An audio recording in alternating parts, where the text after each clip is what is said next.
Hey, so if Zen Browser suddenly won't open, keeps crashing on startup, or just stays stuck loading, yeah, there are a few quick fixes that usually solve the problem. In this guide, I'll show you how to fix Zen Browser not opening step by step. All right, first, restart your computer completely. Sometimes background browser processes get stuck and prevent Zen Browser from launching properly. If the browser still won't open, check Task Manager or Activity Monitor and close any Zen Browser processes running in the background. Now try opening Zen Browser with administrator permissions to rule out access problems. Sometimes a broken extension can stop the browser from launching correctly.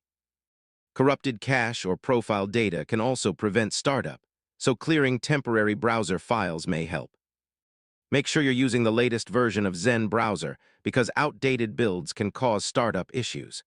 In some cases, antivirus or firewall software may block the browser from opening correctly. If nothing works so far, uninstall Zen Browser completely and install a fresh copy. Now reopen Zen Browser and check if it launches normally without crashing or freezing. And yeah, that's it. One of these fixes will usually get Zen Browser opening normally again in just a few minutes.